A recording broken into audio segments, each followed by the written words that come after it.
Ce n'est pas parce que le caïman vit dans l'eau qu'il ne peut pas se noyer. La foi est appelée à traverser les difficultés, car la vie chrétienne va au-delà des réalités de la foi. La vie chrétienne est une blessure, mais sa cicatrice demeure éternellement. C'est ça qui est doux. Le début sucré, le milieu amer, mais la fin glorieuse. La Bible pouvait nous le dire. Jacob s'est blessé à la hanche afin de devenir Israël. Les 14 ans de souffrance de Jacob n'ont pas empêché à Jacob de devenir Israël.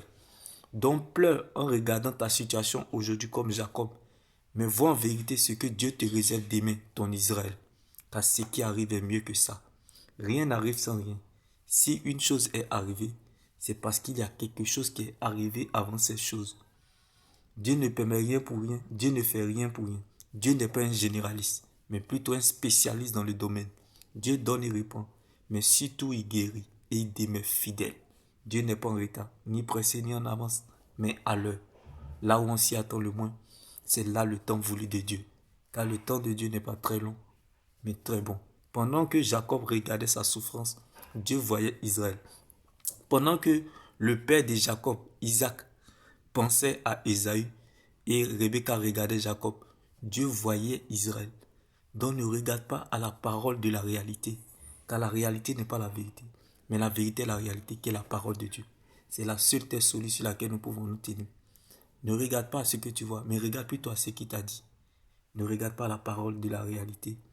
Ne regarde pas la parole de ta situation, mais vois en vérité qui tu es et qui est ton Dieu, car ce qui t'attend est plus grand que ça. Il dit à Jacob, tu deviendras Israël. Demain béni. Shalom. Tu deviendras ce que tu dois devenir. Tu es ce que tu deviendras et non ce que tu traverses.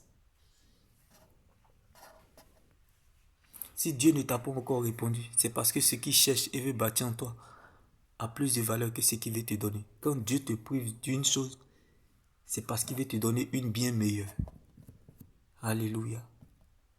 Quand Dieu te prive d'une chose, comme Jacob, c'est parce qu'il veut te donner une bien meilleure comme Israël.